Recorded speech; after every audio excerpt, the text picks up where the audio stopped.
Bonjour à tous. La décision de Laurent Gbagbo, lundi, de laisser le FPI à Afingissant pour créer un nouveau parti continue de faire l'actualité chez certains journaux. L'expression qualifie cette décision de prétendu génie politique de Laurent Gbagbo, expliquant que, après l'émotion créée chez les Gbagbo-Riens les Gore, avec l'annonce de la formation d'un nouveau parti, le temps est venu pour les partisans de l'ancien président de faire face à la triste réalité. Et ce journal de citer un proverbe africain.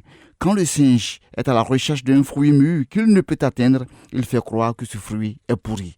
Pour l'expression, ce proverbe africain cadre parfaitement avec la décision de Gbagbo de créer un nouveau parti dans son bras de fer avec Afingissant.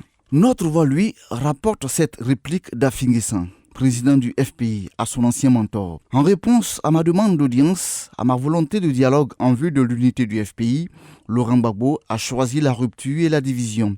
Il enterre l'espoir qu'avaient nos militants en l'unité de la gauche, en la réconciliation de notre famille politique. Il endosse de manière assumée la responsabilité du schisme qui marque désormais l'épopée du FPI. Interprétant cette réponse du président du FPI à Laurent Gbagbo, Soirefo écrit que Afi Coinfo Gbagbo après les révélations de l'ex-président contre lui. Même tonalité chez le patriote qui écrit Laurent Gbagbo, le faux réconciliateur, et s'interroge. Si Gbagbo n'a pas pu créer l'unité au sein de son parti, que peut-il apporter dans le processus de réconciliation nationale?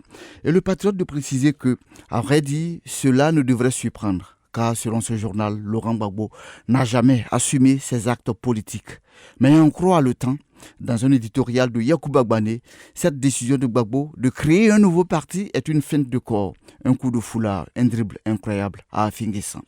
Et le temps ajoute que Gbagbo est passé à la vitesse supérieure hier en appelant, par rapport au nouveau parti qu'il entend créer, au large rassemblement possible, à quelque chose de nouveau et de plus fort, dans une rencontre avec les partis et mouvements de EDS. Dans ce même temps, dernière heure souligne que la décision de Gbagbo fait mal vu que Afi est seul député FPI aujourd'hui, en précisant que cela est un grand coup politique de l'ex-chef de l'État. Pour dernière heure, le Woody, parlant de Gbagbo, a fait de graves révélations sur Afi en indiquant comment il a fait ce dernier. Pour sa part, l'héritage écrit que Roger Banchi clash le parti au pouvoir en expliquant que le RHDP a échoué dans la division et la dévitalisation du FPI. Ce quotidien apprend également que Sam l'Africain salue la décision de Laurent Gbagbo de créer un nouveau parti en soutenant que Afingissant peut maintenant dire qu'il va au RHDP parce qu'il y a longtemps qu'il travaille pour le RHDP, conclut Sam l'Africain. Selon le Nouveau Réveil, Gbagbo annonce créer un parti plus large et plus fort avec les partis membres et alliés de EDS. Et ce journal apprend que, face à ces derniers, Laurent Gbagbo a dit « En politique, on ne fait jamais de chantage ». L'Inter indique que le nouveau parti de Gbagbo sera connu en octobre. Autre actualité, à propos de la politique nationale, l'Inter révèle que ça bouge fort entre Gbagbo et Ouattara. Car citant le journal Jeune Afrique, il révèle que Nadi Bamba, la compagne de Laurent Gbagbo, multiplie les entretiens avec certains proches d'Alassane Ouattara, dont Adama Bictogo. Quand Fraternité Matin écrit que le Premier ministre Patrick Hachi a défini hier les priorités de la Poste à l'ouverture des conférences ministérielles lors du 27e congrès de l'UPU à Abidjan, indiquant que l'évolution rapide des technologies numériques et du commerce électronique constitue une opportunité pour le secteur postal.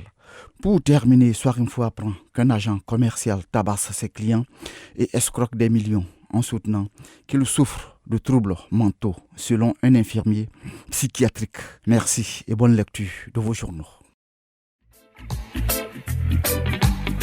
Radio de la paix. Se parler, s'écouter, se comprendre.